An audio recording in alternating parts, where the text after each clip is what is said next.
হান্নানের মুখ দেখেই বোঝা যাচ্ছে ঘটনা ইতিমধ্যে জানা শেষ। কাজটা যে মাহাতিমি করেছে এটাও সবার কাছে পানির মতো স্পষ্ট হয়ে গেছে। হান্নান শক্ত ভঙ্গিতে বাড়ির ভেতরে পা দিয়ে জোর গলায় শেফালিকে ডাকলেন।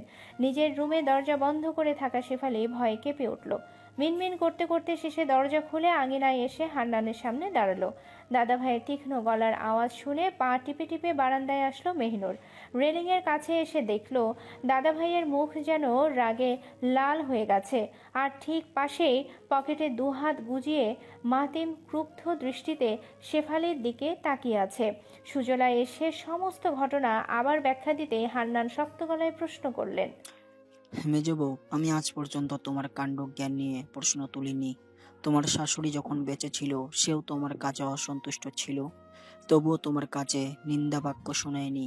তুমি কোনো স্পর্ধা দেখিয়ে আমার মেহনুরকে মেরেছ। এই অধিকার তোমাকে কে দিয়েছে মেজবউ?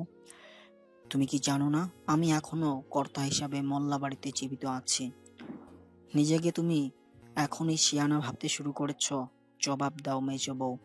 আজ যদি তুমি চুপ করে থাকো, আমি হান্নান শেখ কড়া গন্ডায়ের বিচার করব। হান্নানের কথা শুনে শেফালি এমন একটা ভাব করলো যে ভুলবশত দোষ করে ফেলেছে সে, ইচ্ছাকৃতভাবে করেনি।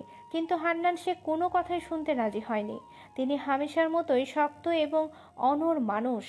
শেফালিকে তিনি স্পষ্ট শব্দে বলে দিলেন, আমার নাতনিগুলোর দিকে এবারের কোনো সদস্য যদি সামান্য আঙুলও তুলে, আমি ওই ব্যক্তির আঙুল তোলার সাহস ভালোভাবে বুঝিয়ে দিব।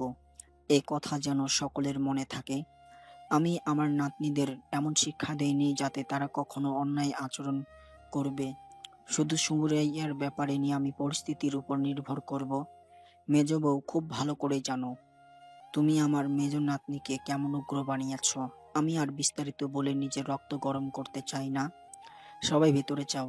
আর বড় বউ, তুমি আমার অনুপস্থিতিতে আমার নাতনিদের প্রতি খেয়াল রাখবে। ছোট বউ, যাও খাবার বাড়াও, আমি হাত মুখ ধুয়ে আসছি। গজগজ মুখে হান্নান শেখ কলপারের দিকে চলে গেলেন। সুজলা ও মাহমুদা রান্নাঘরের দিকে চলে গেলে মার্জা ভাবিদের কাছে সাহায্য করতে গেলেন। মাহাতিম নিজের রুমের জন্য পা বাড়ালে আচমকা শাহনাজ ও সাবা ওর পথ রোধ করে। শাহনাজ সবার আগে বলে ওঠে, আপনাকে ধন্যবাদ ভাইয়া। আপনি যদি দাদাভাইকে তাড়াতাড়ি আনতে না যেতেন তাহলে মা বাহিরে বসে অপেক্ষা করতে করতে অসুস্থ হয়ে যেত। এজন্য শাহনাজকে কথার মাঝে থামিয়ে দিয়ে মাহাতিম পকেট থেকে একটা মলমের টিউব বের করে বলল, ধন্যবাদ পাওয়ার জন্য এই কাজ করিনি। বাড়ির পরিবেশ খুবই গুরুতর ছিল, এজন্য বাধ্য হয়ে নানাকে আনতে গিয়েছি। মলমটা ধরো, ওর কাটা জায়গাটায় 2 টাইম লাগিয়ে দিও, তাড়াতাড়ি শুকাতে হেল্প করবে। টিউবটা শাহনাজের হাতে তুলে দিয়েই মাহাতিম নিজের রুমে চলে গেল। বাড়ির মধ্যে যেই থমথমে অবস্থাটা কায়েম ছিল সেটা কিছুটা যেন স্বস্তির হলো। রাতটুকু সকলে নির্বিঘ্নে ঘুমালেও শেফালির তখন ঘুম আসেনি। বিছানায় বসে প্রচণ্ড রাগে বারবার মুষ্টিবদ্ধ হাতটা বালিশে ঘুষি মারছিল।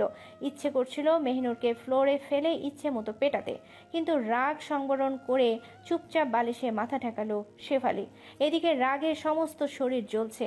মেহিনুরকে ধরে যদি আজকের শোধ না তুলেছে তাহলে শেফালি নিজের অস্তিত্ব মিটিয়ে ফেলবে। কাটা জায়গা একেবারে ক্ষতবিক্ষত করে ঝাঁঝরা করে দেবেও। একটুও ছাড়বে না মেহিনুরকে, চিলতেখানিও না। ফজরের টাইমে অন্ধকার থাকতে ঘুম থেকে উঠল মেহিনুর। কাল রাত অনেক কষ্টে ঘুমোতে পেরেছে সে। ব্যথার জন্য রাতভর নিঃশব্দে কাতরাতে হয়েছে। কিন্তু এখন ব্যথা একটু কম বোধ হলে গোসলটা সবার আগে সারার জন্য উঠে যায়। এই সময় কেউই ঘুম থেকে উঠবে না। কাল গোসল না করাতে গা ম্যাজম্যাজ করছে। মাথায় পানি না ঢালার জন্য তালুতে তাপ অনুভূত হচ্ছে। মেহিনুর গামছা নিয়ে চুপি চুপি পা বাড়িয়ে সিঁড়ি দিয়ে নিচে নামে। আঙিনার বাতি নেভানো আছে, তার মানে কেউই ওঠেনি এখন। মেহিনুর এই সুযোগে সদর দরজা খুলে কলপারে চলে গেল। আকাশের কালো চাদরটা ধীরে ধীরে সরে যাচ্ছে। পূর্ব আকাশে সোনালি সূর্য আগমনের জন্য অপেক্ষা করছে। আশপাশে একটা মানুষ তো দূর, কুকুরের মতো প্রাণী নেই। ছোট থেকেই ভৌতিক বিষয়ে ভয় নেই মেহিনুরের। একা একাই সব কাজ করতে পারে সে। হাত মুখ ধুয়ে ভেজা গামছাটা নিয়ে বাড়িতে ঢুকলো মেহিনুর। গামছা দিয়ে চুল মুছতে মুছতে আধো অন্ধকারের ভেতর নিজের রুমের দিকে যেতেই হঠাৎ গা কাঁপিয়ে শিউরে ওঠে। গামছা ছেড়ে দেয় মেহিনুর। পায়ের সামনে ভেজা গামছা পড়ে যেতেই সেটার উপর পাড়া দিয়ে দাঁড়ালো শেফালি। চোখ দুটো যেন নির্ঘুমের কারণে ফুলে আছে, সেই সঙ্গে রক্তিম লাল অবস্থা। মেহিনুরের দিকে এমন দৃষ্টিতে তাকিয়ে আছে যেন হিংস্রভাবে আক্রমণের জন্য প্রস্তুতি সারছে। মেহিনুর ভয়ের চোটে লম্বা দীর্ঘ নিঃশ্বাস নেওয়া শুরু করলে হঠাৎ ওর চোখ দুটো শেফালির হাতের দিকে পড়ে। শেফালি একটা ভাঙা কাঠের লম্বা লাঠি নিয়ে দাঁড়িয়ে আছে। লাঠির দিকে চমকিত চাহনিতে তাকিয়ে থাকতেই আরও অস্থির হয়ে ওঠে মেহিনুর। পায়ে পায়ে পেছাতে থাকে পেছনের দিকে। শেফালিও ওর ভয়ার্ত চেহারা দেখে মনের দগ্ধ জ্বালা মেটাতে পৈশাচিক আনন্দে এগোতে থাকে। এদিকে 3 কদম না পেছাতে শেফালি কেন যেন থমকে গেল। ও দৃষ্টি যেন ভূত দেখার মতো পলকহীন হলো। মুখের সেই পৈশাচিকতার আভাসটুকু হারিয়ে গিয়ে ভয়ের আবছায় মূর্ছিত হলো। শেফালির অবস্থা দেখে মেহিনুর কিংকর্তব্য বিমূঢ় হয়ে গেলে ওর স্থির দৃষ্টি লক্ষ্য করে পেছনে তাকালো। অমনি মৃদু ভঙ্গিতে শিউরে ওঠে শেফালির দিকেই পিছিয়ে গেল মেহিনুর। সামনে দাঁড়িয়ে থাকা বেহায়া ব্যক্তিটি কখন যে পেছনে এসে দাঁড়িয়েছে খেয়াল করেনি মেহিনুর। তার মানে মেহিনুর যখন পেছাচ্ছিল তখন ওর পেছনে মাহাতিমকে দেখেই শেফালি হাতের লাঠিটা শাড়ির আঁচলে লুকাচ্ছিল। সম্পূর্ণ ব্যাপারটা বুঝতেই মেহিনুর চুপ করে ঢোক গিলতে লাগলো। এদিকে মাহাতিম রাগী দৃষ্টি ছুড়ে শেফালিকে ভয়ের জালে এফোর ওফর করতেই গম্ভীর গলায় বলল, মেঝু মামি কি ভাঙা লাঠি দিয়ে ক্রিকেট খেলতে আসছিলেন? সবাইকে ডাকি, সবাই আপনার ক্রিকেট খেলাটা একটু দেখুক। কি বলেন মামি? শেফালি অপ্রস্তুত ভঙ্গিতে হাসি টেনে বলল, কি যে ক বাবা, কিসের ক্রিকেট? আমি এগুলা পারি না। মাহাতিম 1 পা এগিয়ে আসলে মেহিনুর সাথে সাথে 2 পা পিছিয়ে শেফালি ও মাহাতিমের মাঝখান থেকে সরে দাঁড়ায়। মাহাতিম এতে সন্তুষ্ট হলেও মেহিনুরের দিকে না তাকিয়ে শেফালির দিকে তাচ্ছিল্যপূর্ণ হাসি দিয়ে বলে, আমার সামনে কাহিনী একটু কম কম করবেন মামি। আমি আবার মানুষের খেলাধুলা একটু বেশি বুঝি। এই যে আপনি চুপি চুপি কাউকে না জানিয়ে মেহিনুরকে ক্রিকেট খেলা দেখাতে এসেছিলেন, সেটা আমি বুঝে গেছি। বলে কি একটু সাবধানে থাকবেন মামি। আমি মানুষটা আবার বেশি একটা ভালো না, ঠান্ডা মেজাজে থাকি তো, এজন্য কেউ রাগিয়ে দিলে ছাড়ি না। মাঝে মাঝে নির্দয়ের মতো কর্মকাণ্ড করার রেকর্ড আছে। দেখতে চাইলে নীতিকে বলবেন, ও আপনাকে উসুল করে দেখিয়ে দেবে। চলি কেমন? মাহাতিম সুন্দর একটা হাসি দিয়ে কথাটুকু শেষ করলো। এবার মেহিনুরের দিকে তাকিয়ে কপাল কুঁচকে মুখ তেতো করে বলল, আজীবন এভাবেই মানুষের লাথি উষ্টা খেয়ে বড় হতে থাকো তুমি। তোমার মতো বলদের মুখ দেখলে আমার গা রিন রিন করে চলতে থাকে। মেহিনুরের মুখের উপর কড়া কথা শুনিয়ে সত্যি সত্যি বাইরে চলে গেল মাহাতিম। শেফালি মেহিনুরের দিকে ভয়ঙ্কর দৃষ্টি ছুড়ে শব্দ করে হাতের লাঠিটা সেখানেই ফেলে দিল। আর দাঁড়ালো না, চুপচাপ নিরুত্তাপ ভঙ্গিতে চলে গেল। সকালের নাস্তা পর্ব চলাকালীন মাহাতিম সবাইকে জানিয়ে দিল ঠিক 11টার দিকে সে একাই চলে যাবে। মার্জা সহ বাকিরা সব এখানেই কিছুদিন থাকবে। হান্নান কথা শুনে অনেক অনুরোধ করলেন মাহাতিমকে, কিন্তু মাহাতিম কোনোভাবেই রাজি হলো না থাকার জন্য। তবে সময় পরিবর্তন করে দুপুর 2টা ঠিক করে দিল। অন্তত দুপুরের খাবার খেয়ে এখান থেকে বিদায় নেবে মাহাতিম। মাহাতিমের বিদায় শব্দ শুনে সবচেয়ে বেশি মন খারাপ হয় কাজিন ও বন্ধুদের। অপরদিকে সুজলাও মন খারাপ করে ফেলেন এ কথা শুনে। মাহাতিম যে কোনোদিন এই পরিবারে যুক্ত হয়নি এটা মনেই হয়নি ওর আচরণ দেখে। মাহাতিম সবার সাথেই খোশমেজাজে আনন্দ উপভোগ করে গেছে। এদিকে নাস্তা সেরে শাহনাজ মেহিনুরকে দেখতে যায়। মেহিনুর তখন কোমরের ড্রেসিং খুলে নতুন ড্রেসিং লাগানোর জন্য কার্যত ছিল। শাহনাজকে দেখে মেহিনুর তৎক্ষণাৎ বলল, খবরদার বুবু, তুমি আমাকে ধরবে না। শাহনাজ থতমত খেয়ে অবাক হয়ে বলল, কি আজব, ব্যান্ডেজ তুই একাই পাল্টাবি? ব্যথা হবে না? দে, আমি করে দেই। মেহিনুর সঙ্গে সঙ্গে 2 পা পিছিয়ে গিয়ে বলল, লাগবে না তো, তোমাকে এখান থেকে যেতে বলছি। শাহনাজ অনেক চেষ্টা করেও যখন ব্যর্থ হিসেবে উপনীত হলো তখন আর সেখানে থাকতে পারল না। মেহিনুর যে রেগে মেগে ভীষণ অভিমানে ওর সাথে এমন ব্যবহার করেছে সেটা বুঝে গেছে শাহনাজ। তাই বিষণ্ণ মনে চুপচাপ সে আঙিনায় এসে মাহাতিমের পাশে হাঁটু তুলে বসে। দু গালে হাতের তালু লাগিয়ে কোনোই দুটো হাঁটুতে ঠেকিয়ে নিচের দিকে তাকিয়ে থাকে। মাহাতিম ওই সময় ফোনে কথা বলছিল। শাহনাজের এমন অবস্থা দেখে কল কেটে জিজ্ঞেস করলো, কি হয়েছে, এভাবে বসে আছো কেন? আবার মেজো মামি কিছু বলেছে নাকি? এই কথা শুনে শাহনাজ তাড়াতাড়ি শশব্যস্তে বলল, আরে না না ভাইয়া, মেজমা কিছু বলেনি আসলে। বড় শাহনাজ, আমার কাছে লুকানোর কোনো মানে হয় না। শাহনাজ একটু চুপ থেকে কিছু একটা ভেবে তারপর ঠোঁট ভিজিয়ে বলল, আপনি কাল রাতে যে মলম দিয়েছেন ওই বান্ধুটা নেয়নি, ব্যান্ডেজও পাকনামো করে নিজেরটাই নিজেই খুলছে। কি করব আমি কিছু যে বুঝতে পারছি না ভাইয়া। আমার সাথে রেগে আছে কেন এখন ঠিক মতো জানি না। মাতিম কোনো কথা না বলে শাহনাজের পাশ থেকে উঠে দাঁড়ালো। সোজা সৌভিকের রুমে যেয়ে দরজায় দাঁড়িয়ে বলল, সৌভিক, নীতি, উঠে আয় তো। সৌভিকের রুমে সবাই মিলে গান নিয়ে মেতেছিল। হঠাৎ মাহাতিমের আদেশ শুনে পুরো রুমে পিনপিতন নীরবতা ছেয়ে গেল। দুজন গানের সভা ভঙ্গ করে মাহাতিমের সাথে বাইরে আসলে মাহাতিম ওদের বুঝিয়ে বলল, জরুরি একটা কাজ আছে। নীতি কাজটার বিষয়ে পুরোপুরি না বুঝলেও একটু একটু আঁচ করতে পারল। পরক্ষণে নীতিকে সেদিনের মতো রুমের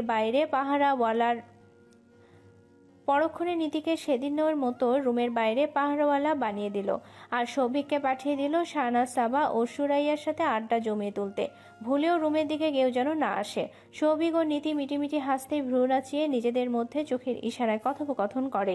এদিকে মাহাতিম নীতিকে টেনে মেহিনুরের দরজায় নক করতে বলে। নক করলে ভেতর থেকে জবাব দেয়। আসো। নীতি দরজা ঠেলে যেই পা ভেতরে রাখবে অমনি পেছন থেকে কান টেনে ধরে মাহাতিম চোখের ইশারায় বলে ওঠে, চটকে গাল লাল করে দেব। তুই কেন ভেতরে যাবি? তোর কাজ শেষ, যা। নীতি কানের ব্যথা আকুতি দৃষ্টিতে ঠোঁট নাড়িয়ে বলল, ভাইয়া ভাইয়া কান ছাড়ো, তোমার হাতে প্রচুর ব্যথা লাগে। আমি যাচ্ছি তো, আমি পাহারা দিচ্ছি। মাহাতিম তৎক্ষণাৎ কান ছেড়ে দিয়ে একটা শয়তানি মার্কা হাসি দিয়ে দরজা ঠেলে ঢুকলো। নীতি কান ডলতে ডলতে কোমরে এক হাত রেখে পাহারা দিতে শুরু করলো। কিন্তু কয়েক সেকেন্ডের মধ্যেই মাহাতিম এমন চেহারা নিয়ে বের হলো যেটা দেখে নীতি রীতিমতো ভয় পেয়ে অস্থির হয়ে বলল, ভাইয়া কি হয়েছে? আল্লাহ ভাইয়া তুমি আবার খেপলে কেন? মাহাতিম নীতির দিকে অগ্নিত দৃষ্টি ফেলে দরজা সম্পূর্ণ খুলে দিয়ে তর্জনী উঁচিয়ে ইশারা করে বলে, ও কোথায়? নীতি উজবুকের মতো জবাব দেয়। কে কোথায়? মাহাতিম দুপাটি দাঁত চেপে উত্তর দেয়। বলদ কোথায়? নীতি চকিত ভঙ্গিতে উত্তর দেয়। মেহরুন কি ভেতরে নেই?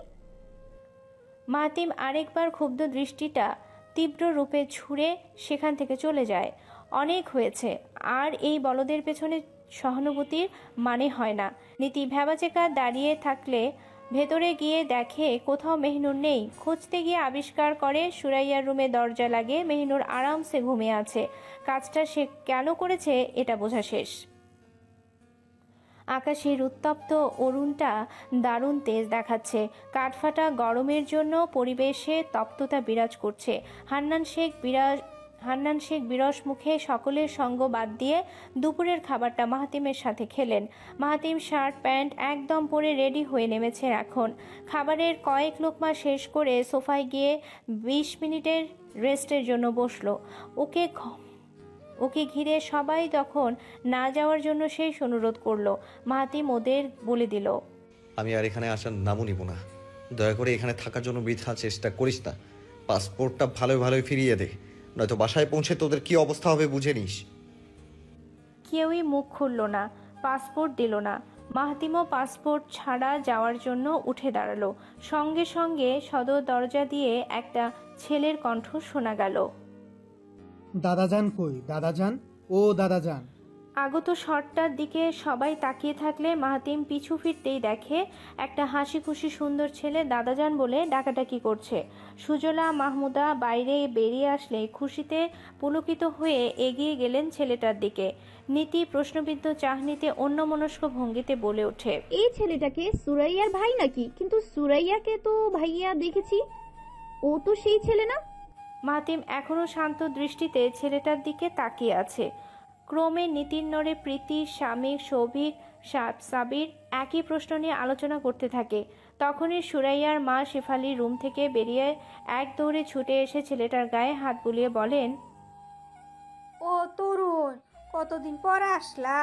হামগর কথা কি বুঝলা যাও? একবার কি আসা যায় না? তরুণ হাসি দিয়ে কাঁধের থেকে ব্যাগ নামিয়ে বলে, আন্টি, কাজে চাপে তো সময় কোলায় না। আমি আব্বার সাথে দেখা করা বাদ দিয়ে আপনাদের আগে দেখা করতে আসছি।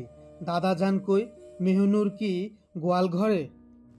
এবার শান্ত কপালটাতে অসংখ্য ভাঁজ পড়ল মাহাতিমের, কিন্তু মুখে কিছু না বলে পরিস্থিতি দেখতে লাগলো। মার্জাও এসে তরুণকে দেখে খুশি হলেন। তরুণ সুরাইয়ার ভাইয়ের ছোটবেলার বন্ধু। তরুণরা যদিও পাশের বাড়িতে থাকতো, কিন্তু মা মারা যাওয়ার পর তরুণ চাকরি নিয়ে শহরে চলে যায়। তরুণের বাবাও ছেলের সাথেই থাকেন। হান্নান শেখ এসে উপস্থিত হলে বাড়ির পরিবেশই যেন পাল্টে যায়। কেউ আর স্মরণে রাখে না মাহাতিম এখান থেকে চিরদিনের মতোই বিদায় নিচ্ছে। তরুণের সাথে মাহাতিমের কুশল বিনিময় ঘটে। সৌজন্যমূলক কোলাকুলি করলে মাহাতিমের উদ্দেশ্যে তরুণ বলে, ব্রাদার, তুমি আমাকে চিনবে না, না চিনারই কথা, কিন্তু এ কি, তুমি কি কোথাও চলে যাচ্ছ? মাহাতিম ঠেলে ঠুলে হাসি টেনে বলল, আমি তোমার চেয়ে কয়েক ইয়ারের বড় মেবি, তবে ফর্মালিটি হিসেবে তুমি না বলে আপনি বললেই খুশি হব। কথাটায় তীক্ষ্ণ খোঁচা ছিল। তরুণ সেটা বুঝতে পেরে হাসি দিয়ে উড়িয়ে দিল, কিন্তু মাহাতিম তখনও সহজ হতে পারল না। এদিকে মার্জা তাগাদার সুরে বলে উঠলেন, কিরে মাহাতিম, তুই না 2:30টার মধ্যেই বের হবি? ঘড়িতে তো 3টা বেজে যাচ্ছে। মাহাতিম তৎক্ষণাৎ বাঁ কবজির দিকে ঘড়িটার উপর চোখ রাখল। 1 মিনিট ঘড়িটার দিকে তাকিয়ে চিন্তার জন্য চুপ থেকে হঠাৎ উদ্বেলিত কণ্ঠে বলল, মা, আমার যাওয়া সম্ভব না। মার্জা বিচলিত ভঙ্গিতে প্রশ্ন ঝুলিয়ে বললেন, মানে তুই না নিজেই যাওয়ার জন্য লাফালাফি শুরু করলি, এখন এই কথা মানে কি? মাহাতিম হাসি শূন্য মুখে তরুণের দিকে এক পলক তাকালো। দৃষ্টি সরিয়ে মায়ের দিকে তাকাতেই পকেটে হাত গুজিয়ে বের পরোয়া ভঙ্গিতে বলল, আমার আদরের ভাই বোনগুলো আমাকে ছাড়া 1 সেকেন্ডও থাকতে পারবে না মা। মাহাতিমের কথা শুনে সবাই যেন আকাশ থেকে ঠাস করে মাটিতে পড়ল। নিজেদের মধ্যে অবাক চাহনিতে চাওয়াচাই করতেই মাহাতিম আবারও একই ভঙ্গিতে বলে উঠল, নীতি তো পা পর্যন্ত ধরে ফেলেছে। আর কি বলেছে জানো? আমি চলে গেলে ও নাকি খাবার পর্যন্ত মুখে তুলবে না। এবার বুঝো, ওদের মতো আদরের ভাই বোনগুলো ছেড়ে আমি কিভাবে একা থাকবো? আমার কষ্ট হবে না বলো? সৌভিক তো একেবারে মেয়েদের মতো কান্না করে দিয়েছিল, নাক দিয়ে পানি ছুটানো যেটা বলে। অনেক কষ্টে থামিয়েছি। অবশেষে চিন্তা করলাম আমি তো নিষ্ঠুর হতে পারি না, এজন্য ভেবেছি যাব না। তোমরা যখন যাবে তখনই আমি যাব। এই কথা শুনে সৌভিকের ইচ্ছে করলো নিজের গালে মাতালের মতো থাপ্পড় মেরে স্মরণ করতে। সে কবে মেয়েদের মতো কেঁদে দিয়েছে, কবে নাক দিয়ে পানি ছুটিয়ে কেঁদেছে।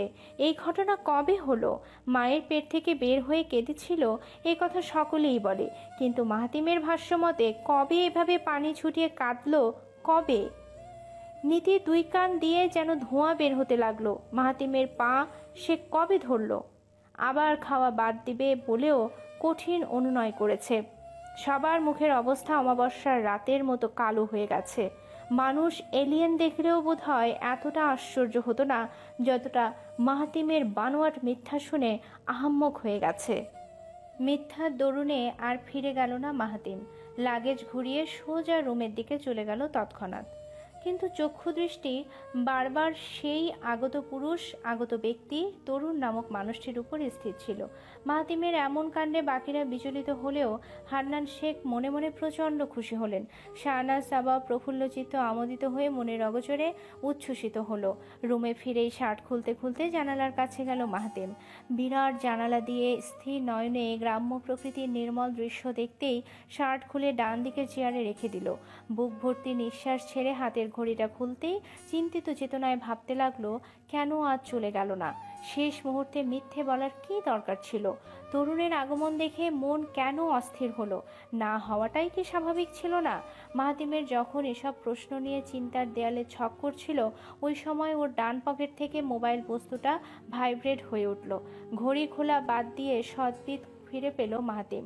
পকেট থেকে সেটা বের করতেই স্ক্রিনের দিকে এক নজর তাকালো। কলের সবুজ আইকনের উপর সোয়াইপ করে ফোনটা কানে ধরল। নিজের শান্ত স্থির আচরণটা 1 সেকেন্ডের মধ্যে পরিবর্তন করে তীক্ষ্ণ গম্ভীর রূপে সায় দিয়ে বলল, হ্যালো। ছোট্ট শব্দটা কানে যেতে সেকেন্ডের মধ্যে ওপাশ থেকে উত্তর চলে আসলো, আপনি কি আজ ফিরবেন না আনসারি? আপনার মেজাজটা দেখে আমার কিন্তু খুশি হয়নি। ডান হাতে কানে ফোন ধরে পকেটে বাম হাত ঢুকিয়ে চোখের দৃষ্টি শক্ত করলো মাহতিম। গলার স্বরটা রুক্ষ মেজাজে কনভার্ট করে কঠোর সুরে বলল, আমি আজ আসছি না। এখন আপনাদের কাছে অফিসিয়াল মেইলটা পাঠানোর সময় পাইনি, তাই টেক্সটের মাধ্যমে কনফার্ম করে জানিয়ে দিয়েছি আমার কিছুদিনের জন্য ছুটি প্রয়োজন। আমি এখন আসার মতো মানসিকতায় নেই। আমি কিছুদিন ছুটি চাই। আশা করব বিগত বছরগুলোর ছুটি এই মুহূর্তে ফিরে পাবো। এমন উত্তরটা আশা করেনি ওপাশের ব্যক্তি, তাই বিরস মুখে শান্ত ভঙ্গিতে বলল, আপনি যদি বিগত বছরের ছুটিগুলো এবছরে চান তাহলে নিতে পারেন, কিন্তু এটার জন্য আবেদন লিখে হেড অফিসে পাঠিয়ে দিন। আশা করব খুব শীঘ্রই আপনি আপনার কাজে ফিরবেন। ধন্যবাদ। মাহতিম উত্তরটা শুনে কঠোর ভঙ্গিতেই বলল, ধন্যবাদ। ফোনটা কেটে পিছু ফিরতেই থমকে গেল মাহতিম। রুমের ভেতর সবগুলো হারামির দল এসে উপস্থিত। মাহতিম ওদের দেখে এক পেশে একটা হাসি দিয়ে বলল, মুখের অবস্থা এমন কেন? আমি তো চলে যাচ্ছি না। পুরো 8 জনের দৃষ্টি তখন বিষণ্ণ, মলিন, ভরাক্রান্ত। মাহতিম ওদের ব্যাপারটা ঠিকমতো বুঝতেই কিছু একটা বলতে নেবে ওই মুহূর্তেই ঝড়ের মতো ছুটে এসে ঝাঁপিয়ে পড়ল মাহতিমের ওপর। মাহতিমকে ঘিরে সবাই যেন লতার মতো ঝাপটে ধরল। মাহতিম ওদের অবস্থা দেখে নির্বাক হয়ে গেল। বিমূঢ় ভঙ্গিতে সবার দিকে তাকিয়ে থাকতেই হঠাৎ শান্ত হয়ে পিঠে গালে হাত বুলিয়ে বলল, আমি তো যাচ্ছি না পাগলের দল। আমি তো আছি কিছুদিন। শুধু শুধু মন খারাপের মানে কি? এই দেখ, তোদের সামনেই তো সব কিছু বলে দিলাম। গত বছর যেই ছুটিগুলো পাওনা ছিল সেগুলো এখন নিয়ে নিলাম। তবুও তোরা মন খারাপ করে আছিস। দেখি সবগুলো ছাড়তো। কি হলো, ছাড়বি না? সবগুলো সোজা হয়ে দাঁড়া বলছি। মাহতিমের এক আদেশে সবাই ওকে ছেড়ে দিল, কিন্তু তখনও ওরা নত মুখে দৃষ্টি উদাস করে রইল। মাহতিম সবার উদ্দেশ্যে কঠোর রূপটা বজায় রেখে বলল, মা যতদিন পর্যন্ত এখানে থাকতে চাইবে আমিও ততদিন পর্যন্ত এখানে থাকবো। যেহেতু যাওয়া ক্যান্সেল, এই জন্য এখান থেকে সবগুলা বিদায় হ। যদি দেখেছি মন খারাপ করে বসে আছিস, বেল্টের বাড়ি একটাও নিচে পড়বে না। কথাগুলো ভালো মতো আমল করে চুপচাপ এখান থেকে যা। কথাটুকু শেষ করতেই কোমর থেকে শান্ত ভঙ্গিতে বেল্ট খুলতে উদ্ধত হলো মাহতিম। এই দৃশ্য দেখে আর একটাও রুমে দাঁড়িয়ে থাকলো না। দুমদুম করে রুম থেকে ছুটে গেলে সবাই। মাহতিম এক টানে বেল্ট খুলতেই ওদের ভীত অবস্থা দেখে নিঃশব্দে হেসে দিল। ভীতু পাগল বোকার দল, এভাবেও কিনা মন খারাপ করে যাওয়ার কথা শুনে। বিকেলের দিকে সূর্যের আঁচটা কমে এলো। মাহতিম একটা কালো সাদা চেক শার্ট পরে রুম থেকে বেরোলো। বাড়ির সবাই যেন তরুণের জন্য খোশ গল্পে মেতে উঠেছে। হইচই কলরবে জমজমাট লাগছে আঙিনার চৌকিতে। বড় ছোট সবাই থাকলেও কেবল একজন ছিল না সেখানে। সকাল থেকেই দেখা হয়নি তার সাথে। কোথায় আছে, কেমন আছে, খোঁজ নেওয়া হয়নি এখনো। মাহতিম সদা সর্বদার মতো নেভি ব্লু প্যান্টের 2 পকেটে 2 হাত ঢুকিয়ে সিঁড়ি দিয়ে নামলো। মাহতিম সবাইকে দেখতে পেলেও আঙিনার কেউই ওকে দেখতে পেল না। তরুণ সবাইকে নিয়ে গোল মজলিস বসিয়েছে। সেখানে হরেক পদের নাস্তা সাজিয়ে সবাই আড্ডা দিতে বসে গেছে। ছোট থেকেই কোলাহল একটু কম পছন্দ মাহতিমের। সে চোখ দুটো তীক্ষ্ণ করে স্বামীকে ইশারা করার জন্য ওর দিকে তাকালো, কিন্তু স্বামী তো দূর। এদিকে তরুণের বশে কাবু হয়ে একটা কাজিনও ওর দিকে খেয়াল করলো না। মাহতিম নিরুদ্বেগ ভঙ্গিতে ছোট্ট নিঃশ্বাস ছেড়ে যেই সেখান থেকে সরে যাবে, ঠিক তখনই সে মাহাদিকে দেখতে পেল। দেখার সাথে সাথেই খেলায় মত্ত মাহাদিকে ডাক দিয়ে কাছে আনলো। পকেট থেকে ডান হাত বের করে মাহাদির কাঁধে রেখে মাথা কিছুটা নিচে ঝুঁকালো। মাহাদির মাসুম চেহারার পানে সরল দৃষ্টি ছুঁড়ে পড়ল। একটা কাজ করবি? করলে তোকে অনেকগুলো চকোলেট দিব। আর যদি ঠিক মতো কাজটা করতে পারিস তাহলে ফোনটা ও সিওসি খেলার জন্য পাবি। মাহদি এটা ভালো করেই জানে মাহতিম ওকে সহজ কাজের জন্য ঘুষ দিতে চাইছে না। কাজটা ঝুঁকিপূর্ণ, কঠিন এবং তুলনামূলক গোপনীয়। মাহদি তবুও হ্যাঁ সূচকে মাথা নাড়িয়ে ভাইয়ের উদ্দেশ্যে রাজি বুঝালো। মাহতিম কাঙ্ক্ষিত উত্তরটা পেয়ে মৃদু হেসে ওর কাঁধে দুটো চপেকাঘাত করে বলল, সাব্বাস, তাহলে এক্ষুনি কাজে লেগে পড়বি, বুঝলি? যদি কথাটা হাওয়া হতে দেখি তাহলে মাইর যে কোন দিক দিয়ে এসে কোন দিক দিয়ে পড়বে টেরও পাবি না। মাহাদি কপাল কুঁচকে বিরক্ত মুখে বলল, ভাইয়া তুমি কাজের কথা না বলে মারের কথা বলতেছো কেন?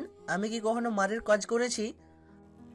মাহাতিম প্রাণ খোলা হাসি দিয়ে বলল, না করিসনি, কিন্তু শোন, যেই কাজ করতে দিব ওটা নিরিবিলি করবি, কাউকে জানাতে দিবি না, ঠিক আছে? এখন শোন, এই বাড়ির মহা বলদকে চিনিস? বলদ হচ্ছে তোর মেহনুর আপু। ওই বলদটা এখন কোথায় আছে, কি করছে সেটা একটু চেক করে দিয়ে আমাকে বলে যা। সাবধান, বরাবর বলছে কেউ যেন না জানে, জানলে তো চামড়া ছেলে সুরে চড়িয়ে দেব। মাহাদি আরও কয়েক ধাপ বিরক্ত হয়ে ভ্রু কুচকানো অবস্থায় বলল, আমি গরুও না খাসিও না, আমার চামড়া না তুলে তুমি একটা বিয়ে করো? ছোট মুখে বড় কথা শুনে তাজ্জব হয়ে গেল মাহাতিম। আশ্চর্য হয়ে মাহাদির গায়ে জোরে এক ঘা বসাবে অমনি মাহাদি দৌড়ে এসে আঙিনা পেরিয়ে মেয়েদের দোতলার দিকে ছুটে গেল। 3 সিঁড়িতে একসঙ্গে টপকে দ্রুত বারান্দা পেরিয়ে মেহনুরের রুমে ঢুকে গেল। এরপর আর দেখতে পেল না মাহাতিম। চুপচাপ পা চালিয়ে সবার অগোচরে বাইরে চলে গেল। মেহনুর বিছানায় শুয়ে সাপমোচন পড়ছিল। রুমের ভেতর মাহাদির আকস্মিক আগমনে বই থেকে দৃষ্টি সরিয়ে দরজার দিকে তাকালো মেহনুর। মাহাদি তখন হাঁপানো অবস্থায় জোরে জোরে শ্বাস টানছিল। এমন অপ্রতিভ অবস্থা দেখে মেহনুর বেশ উদ্বিগ্ন হয়ে ধীর গতিতে বালিশ থেকে মাথা উঠিয়ে বসল। বইটার ভেতর ফিতা টেনে সেটা বন্ধ করে পাশে রাখলো। তড়িৎ বেগে মাহাদির দিকে 2 হাত বাড়িয়ে কাছে আসার জন্য ইশারা দিতেই মাহাদি ফিচেল হেসে একদমে ছুটে এলো। মেহনুরকে ঝপাং করে জাপটে ধরল। কোমরের কাটা জায়গাটা চিনচিন করে উঠল মেহনুরের। তবুও ব্যথাটা হজম করে মাহাদির পিঠে হাত বুলিয়ে বলল, সারাটা দুপুরের মধ্যে একবারও আসলে না কেন? তোমার জন্য অপেক্ষায় ছিলাম তো, ভেবেছিলাম তোমাকে ধরে ধরে একটু বাইরে যেয়ে ঘুরে আসবো, কিন্তু তুমি আর এলেই না। মাহাদি আরও শক্ত করে মেহনুরের গলা জড়িয়ে ধরল। মেহনুর দফায় দফায় কাটা জায়গায় ব্যথা পেলেও দূরে সরালো না মাহাদিকে। মাহাদি কঠোরভাবে জাপটে ধরে অপরাধী ভঙ্গিতে বলল, মনে ছিল না আপু, তুমি কি আমার উপর রাগ করেছো? আমি নিচে একটু খেলছিলাম, সবাই বললো তুমি নাকি অসুস্থ, এই জন্য আম্মুও তোমার কাছে আসতে দিল না। মাহাদির কথা শুনে খিলখিল করে হেসে দিল মেহনুর।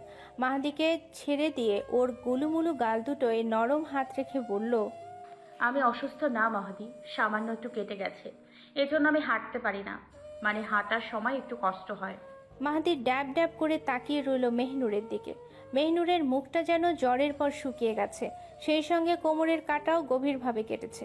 নিষ্পাপ মাহাদির মনটা যেন সঙ্গে সঙ্গে বিষণ্ণ করুণায় ক্ষুণ্ণ হলো। মেহনুরের দিকে দৃষ্টি দিয়ে নম্রকণ্ঠে বলল, আপু তুমি তাড়াতাড়ি ভালো হয়ে যাও, তোমাকে এমন দেখলে ভালো লাগে না। তুমি আমাকে সারাদিনের মতো আম ভর্তা বানিয়ে খাওয়াবে, আমাকে নিয়ে ঘুরতে যাবে আপু। আপু তুমি তাড়াতাড়ি সুস্থ হও। মেহনুর কেমন যেন নাড়া খেলো ওর কথায়। ছোট্ট মনটা যেন আকুতিতে জানান দিচ্ছিল মেহনুরের জন্য সে হৃদয়াক্রান্ত। মেহনুর কিছু না বলে মাহাদির গালটা ধরে কপালে চুমু খেলো। ওর কপালে চুলগুলো সরিয়ে দিতে আচমকা মনে হলো মাহাদির কপালটা একদম মাহাতিমের মতো। 2 ভাইয়ের চোখ দুটো একই রকম স্বচ্ছ। মাহাতিমের চুলগুলো জেলের কারণে সেট করা থাকে, অপরদিকে মাহাদির চুলগুলো বাতাসের মৃদু ঝাপটায় উঠতে থাকে। মাহাদির হাত টেনে পাশে বসালো মেহনুর। বালিশের কাছে নৌকাডুবি, পারাপার, বাবলি, চন্দ্রনাথ সবগুলো বই সরাতে ব্যস্ত হলে হঠাৎ কথা জুড়ে দিল মাহাদি। আপু তুমি আমাদের বাসায় যাবে? আমাদের বাসায় যদি যাও তাহলে ভাইয়াকে বলে অনেকগুলো বই তোমাকে কিনে দিব, আমাদের সাথে যাবে? মেহনুর ব্যস্ত ভঙ্গিতে বই গুছাতেই হাসি দিয়ে বলে, তাই তোমাদের বাসায় গেলে অনেক বই কিনে দেবে? মাহাদি চটপট মেজাজে প্রফুল্ল সুরে বলে, তুমি চাইলে তো দিবই, তাছাড়া জানো ভাইয়ার রুমে আমার ঢুকতে ইচ্ছা করে না, কি বৃষ্টি যে। মেহনুর এই কথা শুনে সৌজন্যতার খাতিরে প্রশ্ন করে, কেন? মাহাদি মুখ তেতো করে বলে, কি বিশ্রী যে করে রাখে। ভাইয়ার রুমটা যত সব হাবিজাবি জিনিসে ভরা, ট্রেডমিল, ডাম্বেল, টায়ার, বক্সিং জিনিস দিয়ে এলোমেলো থাকে। কেউ যদি ওইসব ধরতে যাই, ভাইয়া যা বকুনি লাগাই, কেউ আর দ্বিতীয়বার ভাইয়ার রুমে যায় না। মেহনুর বইগুলো খাটের পাশে টেবিলের উপর রাখতেই বলল, ও।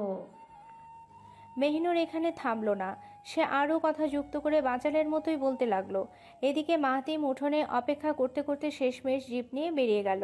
সন্ধ্যার আধারটা ঘন করে নামলে তরুণের সভা যেন নামাজের উছিলায় ভেঙে গেল। সেদিন আর দেখা সাক্ষাৎ হলো না ওই অসভ্য পুরুষটার সাথে। স্বস্তির সাথে নিঃশ্বাস ছেড়ে সুরাইয়ার রুমে ঘুমালো মেহিনুর। সুরাইয়ার সাথে রুমের বদলটা সবার অজান্তে করে ফেলল। এদিকে রাতের বেলা সুরাইয়া এসে মেহিনুরের রুমে ঘুমালো। পরদিন সকালে নাস্তার পর্ব সারতেই মাহাতিম আঙিনায় এসে বেতের চেয়ার টেবিলে বসলো। সঙ্গে ছিল তৌফ, সিয়াম ও সৌভিকও। কিন্তু অনতি দূরে হুট করে তরুণের উদয় হলে মাহাতিম তখন মোবাইল নিয়ে কিছু একটা করছিল। কিন্তু সৌভিকের কোনোই গুতা খেয়ে প্রচণ্ড বিরক্ত হয়ে ওর দিকে তাকালো মাহাতিম। সৌভিকের মুখের অবস্থা এমন ছিল যেন জলের ডলফিন ডাঙায় উঠে কোমর দুলিয়ে নাচছে। আর এই বিরল দৃশ্য দেখে সৌভিক হাবার মতো আশ্চর্য হয়ে গেছে।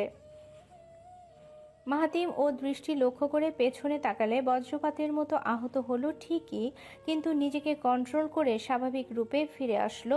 হাতে আবার আগের মতো মোবাইল নিয়ে কাজে মনোযোগ দিল।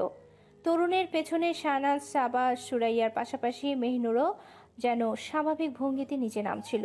এটুকু দৃশ্য দেখে মাথা খারাপ হয়ে সিয়ামের তৎক্ষণাৎ মাহাতিমের হাতটা শক্ত করে ধরে ফিসফিসিয়ে বলে উঠল, মামা এইটা কি দেখতেছি? শালার পথ আসতে না আসতেই এগুলো কি করতেছে? কি রে মাহাতিম, তোরা তো কিছু বলতেছি।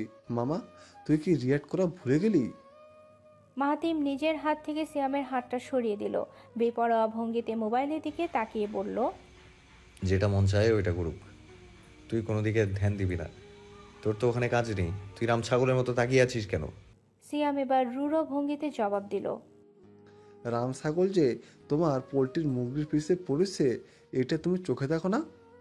মাহাতিম চট করে ওর দিকে দৃষ্টি ছুঁড়ে ভ্রু উঁচিয়ে বলল, কার? আমার? সিয়াম দাঁত খিচিমিচি করে কঠিন উত্তর দেবে পাশ থেকে তৌফ এসে যুক্ত হলো, বন্ধু সময় থাকতে মুরগিটারে বুকের মধ্যে তুলে ফেল, অন্য কেউ কোলে তুলে ফেললে এরপর হাই হাই পরাণ পরাণ করলে লাভ হইব না। এমন গাঁজাখুরি মার্কা কথা শুনে মাহাতিমের হাতটা পেটানোর জন্য কাঁপছে। দুজনের মুখ থেকে এমন নস্টালজিক বার্তা শুনে চোখ মুখ কুচকে আসছে। কিন্তু সবাইকে অবাক করে দিয়ে সেখান থেকে উঠে গেল মাহাতিম। তৌফরা হতভাগার মতো নিজেদের মধ্যে চাওয়াচাই করলো কিছুক্ষণ, কিন্তু কোনো উপায় ঠাউর করতে পারল না। নিশিরাত চলছে, চারপাশ নিঃশব্দে ছেয়ে গেছে। আকাশে যেন রুটির মতো চাঁদ উঠেছে। কোনো সারা শব্দ নেই, সূক্ষ্ম আওয়াজও নেই কোথাও।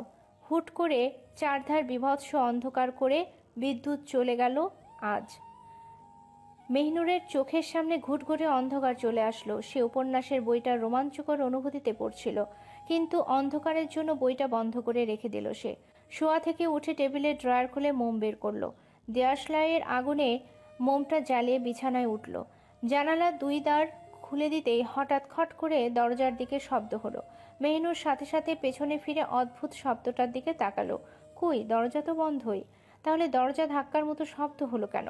শব্দটা বাইরে থেকে এসেছে ভেবে মেহিনুর লম্বা কেশগুলো খোপার জন্য পেঁচাতে লাগলো, কিন্তু তখনই ধাম করে দরজার দুই দ্বার খুলে প্রবেশ করলো মাহাতিম। আকস্মিক এমন তীব্র শব্দ শুনে হকচকিয়ে যায় মেহিনুর। শিউরে কেঁপে উঠতেই সঙ্গে সঙ্গে বিছানায় দু হাতে ভর দিয়ে পিছিয়ে যায় জানালার দিকে। মাহাতিমকে দেখে যেন কলিজা শুদ্ধ লাফিয়ে উঠেছে। ধরফর ধরফর করে বুকের ভেতর আন্দোলন চলছে।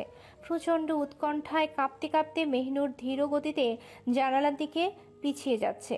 মোমবাতির সোনালি আলোয় মাহাতিমের লম্বা উচ্চতার পেশিবহুল শরীরটা ভয়ঙ্কর লাগছে। দেখে মনে হচ্ছে অতর্কিত হামলার জন্য এগিয়ে আসছে। কাল রাত যে ঢপ মেরে সুরাইয়ার রুমে শুয়েছিল, আজ রাতে যেন সেই ঘটনার প্রতিশোধ নিতে এসেছে। কিন্তু আজ যে দ্বিতীয়বারের মতো রুম বদলে সাবার রুমে শুয়েছে, সেই তথ্য কিভাবে জানল মাহাতিম? মেহিনুর ওই দুর্ধর্ষ মুহূর্তে কোনো কিছুই ভাবতে পারছিল না। মাথার ভেতর বুদ্ধির চাকা যেন অকেজো হয়ে গিয়েছিল। মাহাতিম বিছানার কাছে এসে মেহিনুরের দিকে দৃষ্টি রেখে টেবিলের দিকে বাড়ালো। মেহিনুর ভয়ে সংকুচিত হয়ে দু হাঁটু তুলে কুঁকড়ে বসেছিল। ডান হাতে জ্বলন্ত মোমবাতি তুলে নিল মাহাতিম। বিছানায় হাঁটু রেখে ওর দিকে শক্ত মুখে এগোতে লাগলো। এক পর্যায়ে মেহনুরের নিকটে ঠিক 1 হাত দূরত্ব রেখে বসলো। জ্বলন্ত মোমবাতির আলোয় দুজনের চোখ দুটো দুজনের দিকে আটকে গেল। একজনের চোখে ভীষণ ভয়, আরেকজনের চোখে তখন শক্ত চাহনির দহন দেখা যাচ্ছিল। মেহনুরের সম্পূর্ণ মুখের লাবণ্যময় শুভ্রতা, ঘন পাপড়ির সেই কালো মনির মায়াপূর্ণ চোখ দুটো, মেহিনুরের সম্পূর্ণ মুখের লাবণ্যময় শুভ্রতা, ঘন পাপড়ির সেই কালো মনির মায়াপূর্ণ চোখ দুটো, কমলোভ ঠোঁটের থরথর কাঁপুনি, নাকের শেষ ভাগে ঘামের সূক্ষ্ম অসংখ্য কণা, মাথার কেশবহুল মোটা খোপা, সবই একে একে সরু দৃষ্টিতে খুঁটিয়ে খুঁটিয়ে দেখল মাহতিম। আবারও কয়েক ধাপ এগিয়ে স্বল্পতম দূরত্বটুকু ঘুচিয়ে মেহিনুরের একদম নিকটে এসে পড়ল। ভয়ে অনবরত হিরিকের মতো কাঁপতেই চোখ খিচুনি মেরে ডানে মুখ ফেরালো মেহিনুর। 2 হাতের মুঠোতে শাড়ির আঁচল খাপলে কাঁপতে লাগলো। মেহিনুরের গালের কাছে এসে খুব কৌশলের সাথে মোমবাতিটা ফু মেরে নিভিয়ে দিল মাহতিম। রুমটা আবারও পৈশাচিক অন্ধকারে ঢেকে গেল। মেহিনুরের ভয়ার্ত নিঃশ্বাসের প্রতিটি ফিসফাস শব্দ যেন মাহতিমের কর্ণধারে প্রবেশ করছিল। মাহতিম আন্দাজের উপর ভিত্তি করে মেহিনুরের কোলের দিকে হাত বাড়িয়ে দিল। ভয়ে হিম হয়ে যাওয়া মেহিনুরের হাতটা উষ্ণতার সাথে ধরল মাহতিম। ওর ডান হাতের মুঠো থেকে শাড়ির আঁচলটুকু টেনে বের করল সে। খুব সাবধানে ঠান্ডা আঙুলের মাঝে উষ্ণ আঙুল ঢুকিয়ে চট করে আঁকড়ে ধরল হাতটা। আবারও সমস্ত শরীর কাটা দিয়ে উঠল মেহিনুরের। সশরীরে কেঁপে উঠল তীব্র রূপে। মাহতিম কেন এসেছে, কি করতে চাইছে ভাবতেও পারল না মেহিনুর। মোমবাতি নিভানোর পর কেবল তপ্ত নিঃশ্বাসের শব্দ শোনা যাচ্ছিল। সেই তপ্ত নিঃশ্বাসের প্রতিটা ঝাপটা মেহিনুরের গালের উপর আছড়ে পড়ছিল। মেহিনুর বিমূঢ় অবস্থায় বসে থাকলেও মাহতিমের হাতের মুঠোয় ছোট্ট নরম হাতটা শক্ত করে আবদ্ধ ছিল। মাহতিম কি করতে চাইছে এখনও সেটা অস্পষ্ট। তাই মেহিনুর পরিস্থিতির উপর নির্ভর হয়ে চুপচাপ সব সহ্য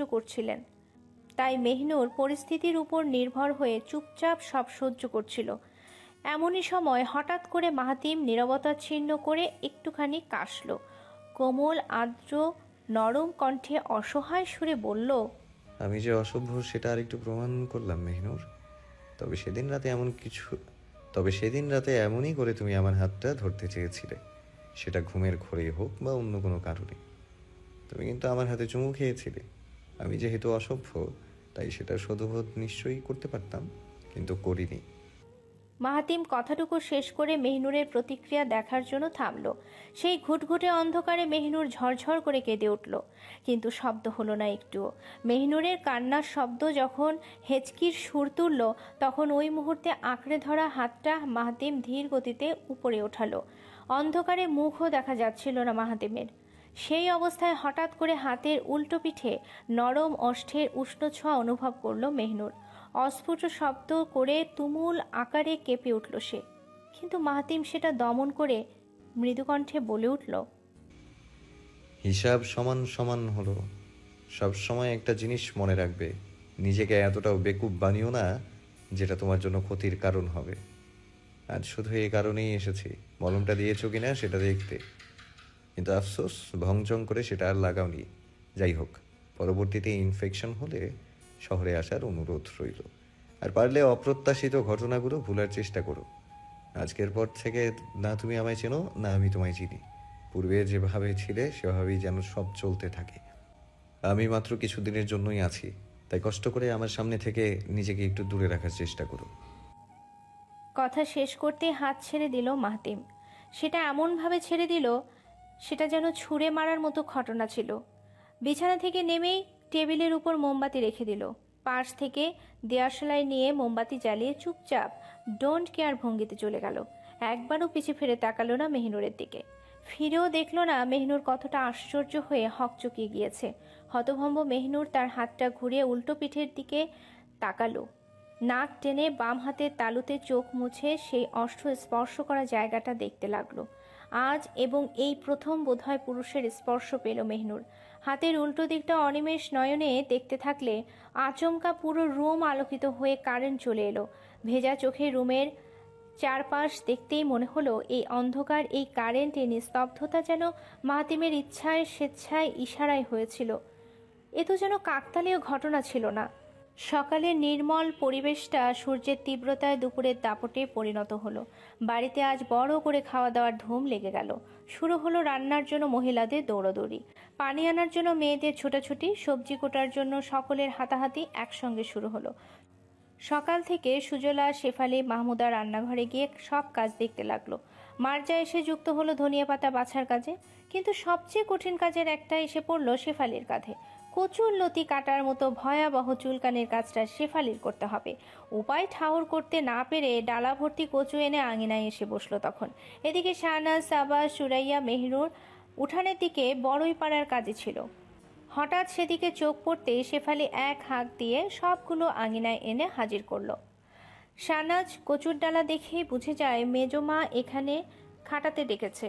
শেফালি সবগুলোর দিকে তিরিক্ষি দৃষ্টি ছুড়লে শেষমেশ প্রতিশোধের মেজাজটা মেহনুরের উপর ফলিয়ে বলল, এই ঢঙ্গি, এদিকে আয়।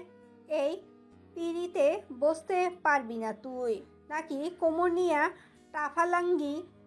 মেহনুরের ঘাটা সকাল থেকেই শুকিয়ে আসছে, কিন্তু বেশি চাপের কাজ করলে জায়গাটা ফের কাঁচা হয়ে যাবে।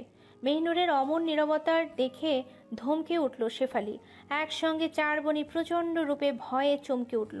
মুখ কালো করে চোখ নিচু করে সবাই কাঁচুমাচু করছিল, কিন্তু শেফালি সেটা ভঙ্গ করে হাত ধরে টেনে মেহনুরকে পিড়িতে বসিয়ে দিল। রান্নাঘরের দিকে এক পলক দৃষ্টি দিয়ে মাথার ঘোমটা আরেকটু মাথায় টেনে এবার বাকি তিনজনের দিকে ক্ষিপ্ত দৃষ্টিতে তাকালো। কপাল কুঁচকে এমন গালি দিল কেউ আর দাঁড়ালো না সেখানে। মেহনুর জানে সে যদি এই মুহূর্তে একটা টু শব্দ উচ্চারণ করে তাহলে ঠাস করে চর মারতেও ওই মহিলা দেরি করবে না। বাড়িতে সৌভিক, নীতিরা গ্রাম দেখতে মাইক্রো নিয়ে বেরিয়েছে। কাছাকাছি সুন্দর জায়গাগুলো দেখতে কিছু সময়ের জন্য বাইরে গেছে। মাহাতিমও জিপ নিয়ে কিছু সময়ের জন্য ভিজিটিং স্পট দেখতে গিয়েছে। এদিকে ঘন্টার পর ঘন্টা কচু কেটে হাত কালো হয়ে যায় ওর। মারাত্মক চুলকাতে শুরু করে হাতের তালু। একদিকে হাত চুলকোতে থাকে, অন্যদিকে কাঁধ থাকে কচু। দূর থেকে শাহনাজ, সাবা সব দেখলেও মেজমার ভয়ে এক পাও এগোতে পারছে না। অপরদিকে সুরাইয়া শেফালির সাথে চৌকিতে বসে অ্যালোভেরার জেল বের করছে। ফেস প্যাকের জন্য চন্দন গুঁড়া, মুলতানি মাটি মিক্স করে সেখানে অ্যালোভেরার জেল নিংড়ে রাখছে। হঠাৎ আরও উপাদান মেশানোর জন্য শেফালি দ্রুত মেয়েকে নিয়ে ঘরের মধ্যে চলে গেল। ঠিক ওই মুহূর্তেই জিপের শব্দ তুলে মাহাতিম এসে ভিড়ল। কানে ফোন এঁটে পকেটে হাত গুজিয়ে ব্যস্ত ভঙ্গিতে বাড়িতে ঢুকলো মাহাতিম।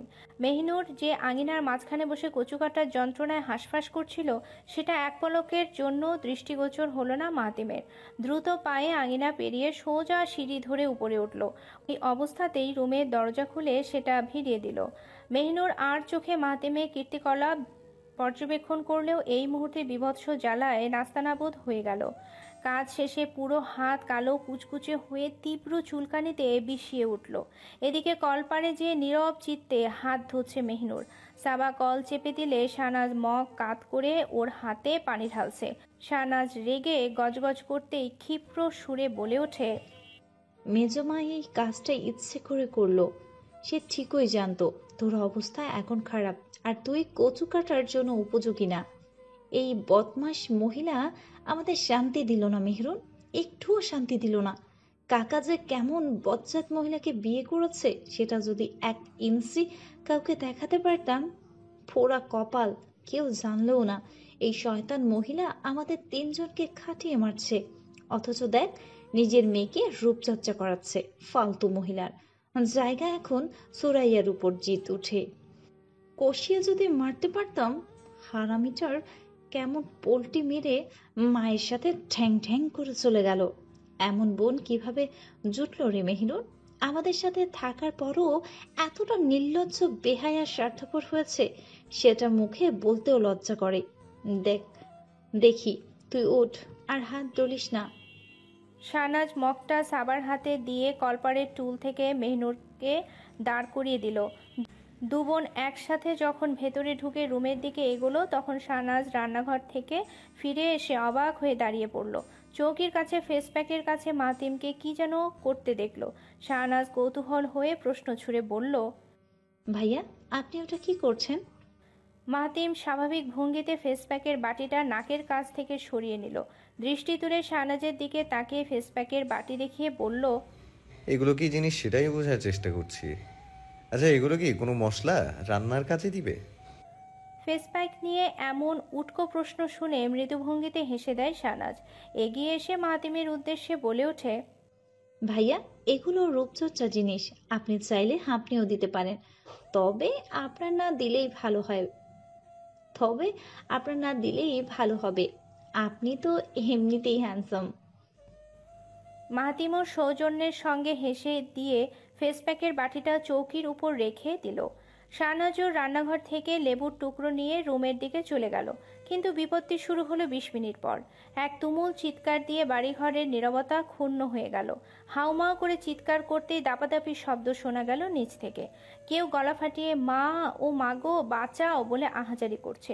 শাহনাজ, সাবা, মেহনুর তৎক্ষণাৎ রুম থেকে বেরিয়ে সিঁড়ি দিয়ে নিচে নামে। কোমরে ব্যথার জন্য আবারও জায়গাটা চিনচিন করে উঠলে মেহনুর সেটা দাঁত কামড়ে নিচে এসে হাজির হয়। এসেই দেখে শেফালি পাগলের মতো কপাল চাপড়ে হাই হাই করছে। অন্যদিকে সুরাইয়া মুখে ফেস প্যাক লাগিয়ে কান্নারত অবস্থায় দুগাল চুলকে যাচ্ছে। সুজলা এসে ভেজা আঁচল দিয়ে ওর ফেস প্যাক তুলে চুপ করার জন্য সান্ত্বনা দিচ্ছে। মাহমুদা চটজলদি কলপার থেকে ঠান্ডা পানি এনে মুখ ধোয়াতে থাকে। মার্জা দ্রুত শেফালিকে ঠান্ডা হতে বলে। শাহনাজ এতটা আশ্চর্য হয়ে যায় সে আর কিছুই বলতে পারল না। সাবা মুখে 2 হাত দিয়ে বিস্ফোরণ চাহনিতে তাকিয়ে আছে। মেহিনুর কৌতূহল দৃষ্টিতে তাকিয়ে থাকলেও পুরো ঘটনা নিয়ে মন খচখচ করতে থাকলো। কি মনে করে যেন অপোজিট দোতলায় তাকালো। অমনি দেখতে পেল বারান্দার রেলিংয়ে 2 হাত ফেলে মাহাতিম শান্ত দৃষ্টিতে তাকিয়ে আছে। দুজনের দৃষ্টিতে চোখাচোখি হতেই মাহাতিম অদ্ভুত ভঙ্গিতে বাঁকা হেসে দিল। মাহাতিমের ধূর্ত চালটা কেউ বুঝতে পারল না সেদিন। সুরাইয়াকে কঠিন শিক্ষা দিয়ে চুপচাপ কেটে পড়েছে সেখান থেকে। শেফালিও এই ঘটনার প্রেক্ষিতে তুলকালাম ঝগড়া সৃষ্টি করেছে, কিন্তু হান্নান শেখের ভয়ে ঝগড়াটা আর বাড়াতে পারেনি। সুজলা কঠিন গলায় শেফালিকে কড়া ভাষায় কথা শুনিয়ে দমিয়ে দিয়েছে সেদিন। রাতের খাবার শেষে হান্নান শেখ মার্জার কাছ থেকে পুরো ঘটনা জানতে পারলেন। সুরাইয়ার ফেসপ্যাকে বিচুতি পাতার অস্তিত্ব পাওয়া গেছে, আর সেটা ব্যবহারের ফলে সুরাইয়ার মুখে মারাত্মক চুলকানি শুরু হয়েছে। মেহিনুর নীরব মুখে সবার অবস্থা অবলোকন করলো। শেষমেশ নিজের খাবারটা মায়ের হাতে খেয়ে বিছানায় গিয়ে শুয়ে পড়ল। জানালাটা খুলে পুরো পর্দা সরিয়ে অন্ধকার রুমটা স্বল্প আলোয় পরিপূর্ণ করলো। শান্ত নিবিড় বড় বড় চোখ দুটো দৃষ্টি আকাশের দিকে ফেলল। মনের মধ্যে জট বাঁধানো প্রশ্নগুলো নানাভাবে নাড়াচাড়া করতে লাগলো। মাহাতিমের আচরণ নিয়ে প্রচণ্ড দ্বিধায় ভুগছে মেহিনুর। লোকটা কখনো সভ্যতার সাথে কথা বলে, কখনো অসভ্যতার মতো নিজেকে জঘন্য প্রমাণ করে যায়। আসলে লোকটা কি চায়, কি নিয়ে এমন দুমুখ আচরণ করে, সেটাই কোনোভাবে মাথায় ঢুকছে না ওর। বাড়িতে অতিথি আসার পর থেকে দাদা ভাইয়ের সাথেও আড্ডা দিতে পারছে না মেহিনুর। এদিকে পড়াশোনার দিকেও ধ্যান দেওয়া জরুরি, কিন্তু বারবার ওই অসভ্য লোকটার কথা মনে পড়ার কারণে বইয়ের পাতা উল্টাতেও ইচ্ছে করে না। যখন তখন যেখানে সেখানে ম্যাজিক ম্যানের মতো উপস্থিত হয় লোকটা, আবার অদ্ভুত একটা কাণ্ড ঘটিয়ে বেপরোয়া ভঙ্গিতে চলে যায় তৎক্ষণাৎ। বয়সের দিক দিয়ে লোকটা খুব বেশি বড়, কিন্তু চরিত্রের দিক দিয়ে যেন সবচেয়ে ছোট। কে জানে আগামী দিনগুলোতে কি কি অপেক্ষা করছে ওর জন্য। পরদিন সুরাইয়ার অবস্থা বেগতিক হয়ে উঠল। গালের চামড়া লাল হয়ে কয়েক জায়গায় ছিলে গেল। কোনোভাবেই চুলকানির আঁচ পুরোপুরি কমল না ওর। তরুণ কালো সন্ধ্যার দিকে যখন বসলো, সুরাইয়ার এমন অবস্থা দেখলো, তখন সে বাকরুদ্ধ হয়ে যায়। কিভাবে এমন অবস্থা হলো কেউ সে ব্যাপারে বলতে পারে না। কিভাবে বিচুতি পাতা ফেস প্যাকে মিশে গেল কেউ সেটা জানে না। নীতি, সৌভিক, সিয়াম, তোফ সকলের অগোচরে মুখ্য ব্যক্তিকে চিনে ফেলেছিল ততক্ষণে। কে এই কাজ করেছে, কেন এই বিচুতি পাতা মিশিয়েছে, সবই কাটায় কাটায় বুঝে গেল। সাবির স্বামীকে এই ঘটনার ব্যাপারে জানানো হলে অবাক নির্বাক হয়ে যায় তারা। হান্নান শেখ বাড়িতে না থাকলেও তার আদেশে তৎক্ষণাৎ সুরাইয়াকে ডাক্তারখানায় নিয়ে যায় তরুণ ও শেফালি। সবাই নিজেদের কাজে ব্যস্ত হয়ে গেলে নীতি তখন মাহাতিমের রুমে যায়। মাহাতিম বিছানায় শুয়ে খবরের কাগজ পড়ছিল। নীতিকে দেখে চট করে একটা পাতা উল্টে পড়তে লাগলো। নীতি এসে বিছানায় বসলে মাহাতিমের দিকে তীক্ষ্ণ নজরে তাকালো। দৃষ্টি তীক্ষ্ণ করে শান্ত গলায় বলে উঠল, তুমি সুরাইয়ার ফেস প্যাকে বিচুতি পাতা মিশিয়েছো কেন? ওর এই অবস্থা ওর এই অবস্থা তুমি কেন করলে? মেয়েটাকে এইভাবে কষ্ট দেওয়ার মানে আছে? ডার্ক নেভি ব্লু জিন্স, হাঁটু পর্যন্ত কালো টপস, গলায় কালো রঙের ওড়নাটা এক পাক পেঁচিয়ে বুকের দুপাশে ঝুলিয়ে রেখেছে নীতি। চুলটা সম্পূর্ণ পেছনে নিয়ে ডান পাশে একটা ফ্রেঞ্চ বেনি করে রেখেছে সে। বোনদের মধ্যে সবচেয়ে বুদ্ধিমান বোন নীতি হলেও আদরের দিক দিয়েও সবচেয়ে কাছেরও। মাতিম ওর প্রশ্ন শুনে এমন একটা ভান করলো যেন কানের মধ্যে কিছুই ঢোকেনি। নীতি তার ভাইয়ের এমন আচরণ দেখে প্রচণ্ড বিরক্ত হয়ে ছো মেরে খবরের কাগজটা নিয়ে ফেলল। সেটা 3 ভাঁজ করতে থাকলে মাতিম চোখ রাঙিয়ে রাগ দেখিয়ে বলল, এসব কি হচ্ছে? হাত থেকে নিলি কেন? আমি যে এটা পড়ছি সেটা তুই চোখে দেখতে পাচ্ছিস না? নীতি বিছানা থেকে উঠে ভাঁজ করা কাগজটা নিয়ে টেবিলের উপর রেখে আসলো। পুনরায় ওর পাশে বসে কিছুটা শক্ত কণ্ঠে বলল, তুমি একজনের দোষে আরেকজনকে কষ্ট দিচ্ছ কেন? তুমি কাল কি করেছো আমি সেটা বুঝিনি ভেবেছো? তুমি সুরাইয়ের ফেসবুকে বিজুতি মিশিয়েছো কেন? মাতিম ওর কথার ভঙ্গি দেখে চোখ ছোট করলো। অ্যাটিটিউড স্টাইলে কঠোর ভঙ্গিতে মাথার নিচে 2 হাতে তালু রেখে চোখ বন্ধ করলো। ঠোঁট ভেদ করে ছোট্ট নিঃশ্বাস ছেড়ে বলল, বাইরে বিদ্যুতের স্টক বেশি ছিল, তাই চিন্তা করলাম এগুলো একটু মানবতার কাছে ব্যবহার করলাম। নীতি এমন উল্টা উত্তর মোটেই আশা করেনি। শেষে নিজেই উত্তরের কপাট খুলে তেজালো গলায় বলল, তুমি আমাকে একটা সত্যি কথা বলবে ভাইয়া? তুমি জাস্ট এই উত্তরটা ঠিক মতো দিবে। তুমি কি মেহেরুনকে পছন্দ করো? আমি কোনো মিথ্যা শুনতে চাই না। আবার জিজ্ঞেস করছি, তুমি কি মেহেরুনকে পছন্দ করো? নীতির এমন ঠাস ঠাস প্রশ্ন শুনে তৎক্ষণাৎ চোখ খুলে তাকালো মাতিম। মাথার নিচ থেকে 2 হাত সরিয়ে শোয়া থেকে উঠে বসলো ধীরগতিতে। কপালে কয়েকটা ভাঁজ ফেলে কিছুক্ষণ নীরব দৃষ্টিতে নিরীক্ষণ করতে লাগলো।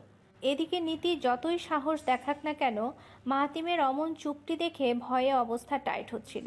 যদি মাহাতিম ধুমধাম করে চড় মারল তখন? নীতি আস্তে করে ঢোক গেলতেই মাহাতিম হঠাৎ গলা চড়িয়ে চেঁচিয়ে উঠল, তুই কি দিন দিন গাধা হয়ে যাচ্ছিস নীতি? তুই আমাকে কেমন প্রশ্ন করলি এটা? আমি কিনা ওই রাম বলদকে পছন্দ করব? ওর মধ্যে কি আছে যে আমি পছন্দ করব? নীতি বাভ্রুটা উপরে তুলে সন্দেহের দৃষ্টিতে তাকালো। মাহাতিম ওর ভঙ্গি দেখে কিছুটা অপ্রতিভ হলো, কিন্তু সেটা একটুও বুঝতে না দিয়ে চড়ানো সুরেই বলল, ওকে একটা ফ্রক পরিয়ে দিস, তাহলেই বুঝতে পারবি এমন কথা কি জন্য বলছি। নীতি মুখ শক্ত করে ব্যঙ্গাত্মক ভঙ্গিতে বলল, আহা, নিজে যে কত বড় ফন্দিবাজ সেটা আমি বুঝে গেছি ভাইজান। আমার সামনে এমন নাটক না করলেই পারো। ওকে যদি ফ্রক পরিয়ে তোমার সামনে আনি তাহলে তুমি ঠিক থাকতে পারবে তো সোনা ভাই? মাতিম ওর মুখ কুচকানো বিরক্তি ভঙ্গির কথা শুনে ফিক করে হেসে দিল। সশব্দে হাসতে থাকলে নীতি আরো বিরক্ত হয়ে বলল, তুমি হাসবে না, তুমি খুবই খারাপ। ওকে দেখলে যে তোমার দিল কুরকুর করে সেটা আমি কালকের ঘটনা দিয়েই বুঝে গেছি। ওর মেঝুমা ওকে দিয়ে কচুর লতি কাটিয়েছে বলে তুমি এইদিকে মেঝু আন্টির মেয়ের উপর শোধ তুলছো। এটা তুমি ভালো করনি ভাই। শেফালি আন্টির দোষের জন্য তুমি সুরাইয়াকে ভিকটিম বানিয়েছো। এটা তুমি একদমই ঠিক করনি। হঠাৎ হাসি থমকে গেল মাতিমের। চেহারার উপর থেকে হাসির আভাসটুকু মুছে গেলে শান্ত স্থির ভঙ্গিতে মাহাতিম বলে ওঠে, তুই আমাকে শিখাবি আমি কি করব না করব? শেফালি আন্টির মতো ব্যক্তি আমাদের বাড়িতে চাকরানি হওয়ারও যোগ্যতা রাখে না। কেমন বজ্জাত ধরনের মহিলা তুই দেখেছিস? আমি তো ভাবতেও পারি না এই মহিলা এতদিন ধরে বাড়ির প্রতিটা মেয়েকে জ্বালিয়েছে। আচ্ছা, মহিলা যে এমন ঘটনা ডেইলি করতো সেগুলো কি কারোর চোখে পড়েনি? নীতি হতাশার সাথে নিঃশ্বাস ছাড়তেই বলল, হয় না, কারণ ওই মহিলা প্রচুর চালাক। কিভাবে ওদের ভয়ের মধ্যে রেখেছে সেইটাই তো দেখতে পাচ্ছো। আর বিশেষ করে মেহরুনকে এই মহিলা সহ্য করতে পারে না। She is ফাস্টেড। শেষোক্ত কথা শুনে মাহাতিম আবার প্রশ্নসূচকে তাকালো। দু চোখের ভেতর কৌতূহল ফুটিয়ে জিজ্ঞাসা সূচকে বলল, কেন ফ্রাস্ট্রেটেড? এই মহিলার সমস্যা কি? ওর সাথে এত ঘেঁষাঘেঁষি কিসের? নীতি আবার চোখ ফিরিয়ে মাহাতিমের দিকে তাকালো। প্রশ্নবিদ্ধ ভঙ্গিতে কিছু চিন্তা করতেই ফট করে বলল, ভাইয়া, আমি এই ব্যাপারে জানি না, কিন্তু যতদূর বুঝলাম হিংসার জন্যই সম্ভবত এমন আচরণ করে। আর মেহরুন তো চাপা স্বভাবের। ওর সাথে টিরিং করতে মহিলার একটু বেশি মজা লাগে। মুখ ভার করে কিছু চিন্তা করতে লাগলো মাহাতিম। নীতি আর কথা উঠালো না এ বিষয়ে। চুপচাপ রুম থেকে চলে গেলে মাহাতিম আবার বিছানায় শুয়ে পড়ে। আকাশে তপ্ত সূর্যটা পশ্চিম দিগন্তে চলে এসেছে। আকাশের রংটা গোলাপি আভায় ছেয়ে গেছে। প্রকৃতির দাপুটে ভাব কমে গিয়ে শান্ত নির্জনে পরিণত হয়েছে। সবাই চা নাস্তার জন্য আঙিনায় বসে গল্পগুজব করছে। সৌভিকরা বাইরে এসে ডান দিকের পুকুর ঘাটে আড্ডা বসিয়েছে। পুকুরটা হান্নান শেখ নিজের টাকায় পরিবারের জন্য বানিয়েছে। পুকুরের চারপাশে সবুজ ঘাসের পাশাপাশি সারি সারি নারকেল গাছও দাম্ভিকতার সাথে দাঁড়িয়ে আছে। সঙ্গে সুউচ্চ সুপারি গাছও রয়েছে কয়েকটা। পুকুরের কিনারায় গোল হয়ে ঘাসের উপর বসেছে সৌভিক ও সারাজরা। মাহাতিম একটা জরুরি কাজে ঘন্টা আগে শহরে গিয়েছে, তাই বাড়ির আনাচে কানাচে শান্তিমতো মেহনুর ঘুরতে পারছে। সৌভিক, নীতি, সাবির, প্রীতি, শামিক, সাবা, সুরাইয়া, মাহদি, শাহনাজ ও ফারিন পরপর একসাথে বসেছে। মাঝখানে তেঁতুল, বড়ই, চালতা, আমের বিভিন্ন আচার সাজানো রয়েছে। সবাই যখন বিকেলের আড্ডায় বাইরে বসে মত্ত, মেহনুর তখন গোয়াল ঘরে চৌকির বিছানায় সাপমোচন নিয়ে মগ্ন। তরুণ দুপুরের ঘুম শেষে কলপারে এসে হাত মুখ ধুতেই দূরে আড্ডারত সাবার দিকে তাকালো। সাবার গায়ে নীল রঙের শাড়ি, সাদা রঙের পাড়, ব্লাউজটা সাদা, চুলগুলো একপাশে বেনি করা, চোখ দুটোতে কাজল দেয়া, হাতে সাদা রেশমি চুড়ি, কানে ছোট্ট পাথরের টপ পরা এবং পা দুটো খালি। ব্লাউজের পেছন গলাটা একটু বড় বিধায় খালি পিঠটা দেখা যাচ্ছে। সেটাই চাপকল চেপে পানি তোলার সময় এক দৃষ্টিতে তাকিয়ে দেখছে তরুণ। অমন উন্মুক্ত পিঠটা দেখে তাল সামলাতে পারছে না ও। কেমন ঝিমঝিম করা অস্থিরতা কাজ করছে শরীরে। তরুণের উদ্ভট দৃষ্টিটা হঠাৎ তৌফের নজরে পড়ল। তৌফ প্রথমে মনের ভ্রম ভাবলেও শেষে ঠিকই আবিষ্কার করলো যে তরুণ সাবার দিকেই তাকিয়ে আছে। তৌফ সাথে সাথে সিয়ামকে একটা গুতা মারল। সিয়াম গুতা খেয়ে তৌফের দিকে তাকালে ওর স্থির দৃষ্টি লক্ষ্য করে জায়গা মতো তাকালো। তৌফ ও সিয়াম একসঙ্গে যখন তরুণের অবস্থা দেখছিল তখন হুট করে এই সদ্বিদ ফিরে পেল তরুণ। তাড়াতাড়ি দৃষ্টি সরিয়ে চুপচাপ পায়ে পানি ঢেলে ভেতরে চলে গেল। সৌভিক আড্ডার মজলিসে হঠাৎ শাহনাজের উদ্দেশ্যে বলল, শাহনাজ, তোমরা মেহনুরকে একা রেখে এসেছো কেন? ওকে নিয়ে আসলে কি সমস্যা হতো? আমরা তো বড় ভাই ছাড়া কিছুই না, তাছাড়া আমরা এক হিসাবে রিলেটিভও। যাও তো, ওকে সঙ্গে করে নিয়ে আসো, আমাদের সাথে বসুক, মিশুক, কথা বলুক, ধীরে ধীরে ওর জড়তা কেটে যাবে। শাহনাজ এমন কথা শুনে কিছু বলতে নেবে হঠাৎ সাবা ওর হাত ধরে মিনতি সুরে বলল, বুবু, ওকে নিয়ে আসি চলো। ও শুধুই ভাইয়াদের সামনে আসতে চাইছে না। ভাইয়েরা তো খারাপ মানুষ না, চলো না ওকে নিয়ে আসি। শাহনাজ কিছুক্ষণ চিন্তা করে শেষমেশ সাবার সঙ্গে উঠে দাঁড়ালো। সৌভিকও ওদের পিছু পিছু এসে গোয়াল ঘরে ঢুকে মেহনুরের সুন্দর মতো বুঝিয়ে আড্ডায় জয়েন করালো। এই প্রথম আড্ডার মজলিসে বসে মেহনুরের একটু অস্বস্তি হচ্ছিল, কিন্তু পরক্ষণে সকলের সাথে ধীরে সুস্থে মিশতে গিয়ে হালকা পাতলা আলাপ হয়ে গেল। আড্ডার এক পর্যায়ে সুরাইয়া হঠাৎ জিজ্ঞেস করলো, আচ্ছা, মাহাতিম ভাইয়া কি করে? তৌফ যেই কাঠিন্য মুখে উত্তর দিবে তখনই সিয়াম ফট করে উত্তর দিয়ে বলে, ঘুমায়, খায়, এখন হ্যাঁ একটা বউ ফেলে কোলবালিশ বানিয়ে শুইত।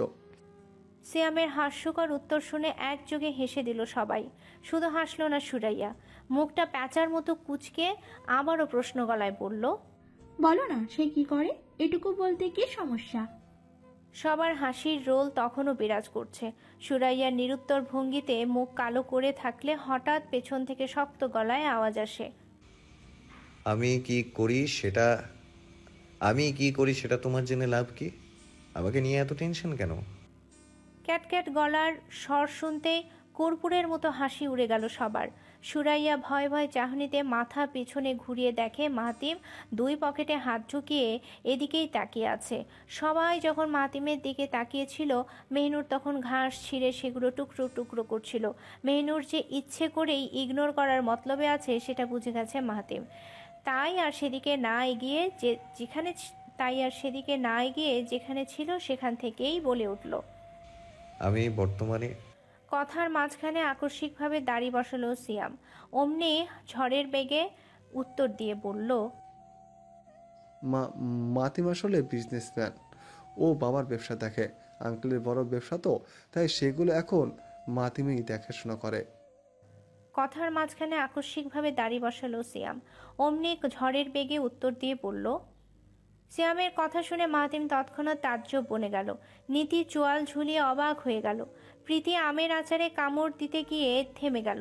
সৌভিক মুখ ঘুরিয়ে সিয়ামের দিকে তাকালো।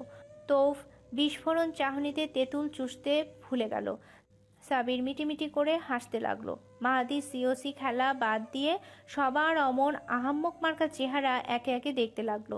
সবার চেহারা যখন অপ্রস্তুত হয়ে উঠল, তখন সিয়াম সবার দিকে দৃষ্টি দিতেই চাপা কৌতূহলে বলল, গাইস, তোমরা আমাকে সেলিব্রিটির নজরে দেখছো কেন? আমি এখনো সেলিব্রিটি হইনি। সিয়ামের কথা শুনে মাহাতিম তৎক্ষণাৎ পা থেকে স্যান্ডেল খুলল। ওই দৃশ্য দেখে সিয়াম তোতলানোর সুরে বলল, দোস্ত, তুই স্যান্ডেল খুলিস কেন? আমি তো মিথ্যে কথা বলিনি। আরে ভাই, পায়ের জুতা পায়ে রাখ, আমারে মারিস না। মাতিম রে, ওই সৌভিক, হালা ধরস না কেন?